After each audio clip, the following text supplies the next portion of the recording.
அனைவருக்கும் அடியனின் பணிவான வணக்கங்கள். திரு முருகசுப்பு ஐயா அவர்கள் கோயம்புத்தூர்லேருந்து ஒரு கேள்வி கேட்டிருக்காரு. ஒரு பையனின் பெற்றோர் அவரது திருமணத்துக்காக ஒரு பெண் ஜாதகத்துடன் வந்தார். உயர்கணித சார ஜோதிடப்படி இருவருக்கும் 118, 132 மதிப்பெண்கள் இருந்தது. தசாபுத்திகளும் நன்கு தொடர்பு பெற்றிருந்தது. பாரம்பரிய முறைப்படியும் 8 பொருத்தங்கள் இருந்தது. அதனால் ஆகவே நான் பையனின் பெற்றோரிடம் திருமண பொருத்தம் நன்றாக உள்ளது, ஆகவே பேச்சுவார்த்தையை தொடங்குங்கள் என்று சொல்லி அனுப்பிவிட்டேன். ஆனால் பெண் வீட்டார் ஒரு பிரபல்யமான ஜோதிடரிடம் சென்று பொருத்தம் கேட்டபோது அவர் தசா சந்திப்பு இருவருக்கும் வருகிறது, இது இருவரின் அந்திம காலம் வரை தொடரும், ஆகவே பொருத்தம் இல்லை என சொல்லிவிட்டாராம். பையனின் தந்தை என்னிடம் வந்து இதை சொன்னபோது நான் இருவரின் ஜாதகத்தை மீண்டும் ஆராயும் போது பையனுக்கு ராகு தசை செவ்வாய் புத்தி 24/5/2021 வரை, பின் குருதசை ஆரம்பம். பெண்ணுக்கு குருதசை புதன் புத்தி 23/9/2020 வரை. ஆகவே பையனுக்கும் பெண்ணுக்கும் ஏகதசை வரும் என சொல்லி பொருத்தம் இல்லை என சொல்லியிருக்கலாம். இதில் எந்தவித உடன்பாடும் அடியனுக்கு இல்லை என்றாலும் மற்ற நமது மாணவர்களின் விழிப்புணர்வுக்காக இதை பற்றி தங்களது விளக்கத்தை கூறுமாறு அருள் கூறுங்கள் ஐயா அப்படின்னு கேட்டிருக்காரு. ரொம்ப அற்புதமான கேள்வி. ஏன்னா இந்த தசாசதி பழைய முறையில் யாரும் கோச்சிக்கூடாது, பழைய அன்பர்கள் யார் இருந்தால் ஒரு புரிதலுக்காக சொல்கிறேன். ஒரு ஜாதகத்தை கொடுத்து இந்த ஜாதகத்துக்கு திருமண சம்பந்தமான தோஷங்கள் இருக்கா அப்படின்னா நீங்கள் எந்த ஜாதகம் கொடுத்தாலும், அதாவது கணவன் மனைவி ரொம்ப அந்யோன்யமாக எவ்வளோ அந்யோன்யமாக இருந்தாலும் கூட அந்த ஜாதகத்தில் திருமணம் சம்பந்தமான தோஷங்கள், அதாவது 2 ஜாதகத்தை மேட்ச் பண்ண கூடாதுன்னு ஒரு ஜோசியர் முடிவு எடுத்துட்டாருன்னா அதுக்கு ஏகப்பட்ட ரூல்ஸ் அண்ட் ரெகுலேஷன் இருக்குது. ஜபாதோஷம், நாகதோஷம், இது மாதிரி நிறைய. அதில் இந்த புதுசாக வந்திருக்குது இந்த தசாசந்தி, 2 பேருக்கு ஒரே தசை வரக்கூடாது அப்படின்ட்டு. 2 பேருக்கு ஒரே தசை வந்தால் என்ன அப்படின்னா 2 பேருக்கும் ஒரு கெட்ட நேரம் வரும், இல்லை நல்ல நேரம் வரும் அப்படின்வாங்க. அதாவது ஒரு கிரகத்தோட தசை, இப்போ ராகு தசைனா எல்லாருக்கும் ராகு தசை ஒரே மாதிரி தான் பலனை தரும் அப்படிங்கிறது ஒரு மூட நம்பிக்கை.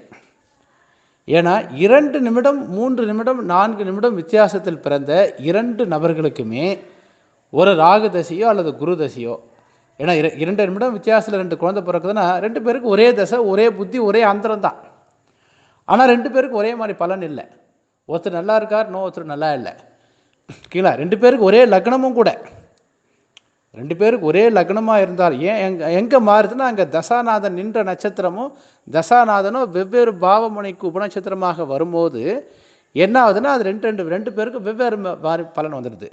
ஆனால் 2 பேருக்கும் வெவ்வேறு லக்னம், வெவ்வேறு ராசி, வெவ்வேறு புத்தி, தசைகள் மட்டும் ஒன்றா இருக்கும்போது 2 பேருக்கு ஒரே மாதிரி பலன், 2 பேரும் கெடு பலன் தான் வரும் அப்படிங்கிறது ஒரு மூட நம்பிக்கை. இது என்ன அப்படின்னா அந்த காலத்தில் இந்த ஜாதக ரீதியாக நல்லா இருக்கிறவங்க ஜோசியர்கிட்ட நான் 2 பேரும் நல்லா இருக்கும், இதுக்கு என்ன காரணம்னு கேட்க போகிறதில்ல. திருமண வாழ்க்கையில் பிரச்சனை இருக்கிறவங்க ஜோசியரை அணுகும்போது ஜோசியர் என்ன பண்ணுவார், 2 ஜாதகத்தையும் பார்ப்பார். 2 ஜாதகத்தில் என்னென்னலாம் கோயின்சிட் ஆகிறதோ அவராக ஒரு ரூலை ஏற்படுத்திக்குவார். இது நான் யாரையும் தப்பாக சொல்ல வரல. ஜோதிடத்தோட வளர்ச்சியே கடந்த ஒரு 50 வருஷமாக தான் ஓடிட்டுருக்கு.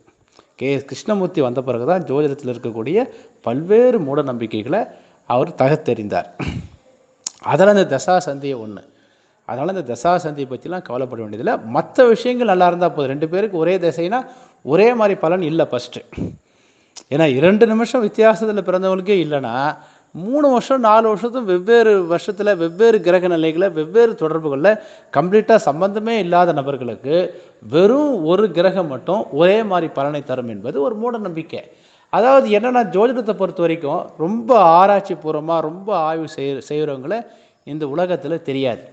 அதுக்கு காரணம் என்னென்னா கடவுளே என்ன பண்ணுறாருன்னா ரொம்ப ஆராய்ச்சி பண்ணுறவங்க இன்னும் ஆராய்ச்சி பண்ணட்டோம்னு விட்டு பிடிக்கிறார். ஓகேங்களா? மேலோட்டமாக பண்ணுறவங்க டக்குன்னு சொல்லிட்டு போயிடுவாங்க. ஆனால் இன்னும் கொஞ்ச நாள் வரைக்கும் தான் அதெல்லாம் இருக்கும். போக போக மாற்றங்கள் வந்துடும். அதனால் நம்ம என்ன பண்ணலான்னா இந்த தசா சந்திங்கிறத பற்றி நம்ம கவலைப்பட வேண்டிய அவசியம் இல்லை. நம்ம எந்த ஜாதகத்தை மேட்ச் பண்ணுறோமோ அந்த ஜாதகத்துக்கு 6, 8, 12 கூடிய புத்திகள் வராமல் இருக்கா அதை மட்டும் பார்த்தா போதும். 5ஆவது பாவம் நல்லா இருக்கா, 7ஆம் பாவம் நல்லா இருக்கா, லக்னம் நல்லா இருக்கா, 11ஆவது வீடு நல்லா இருக்கா, இது எல்லாமே நம்ம மேரேஜ் மேட்சிங்கில் அது போட்டுடுறோம். ஒன்றுத்துக்கு ஒரு மார்க் போட்டுடுறோம். அதனால் தசா சந்திங்கிறது ஒரு மூட நம்பிக்கை என்பது அடியனின் தாழ்மையான கருத்து.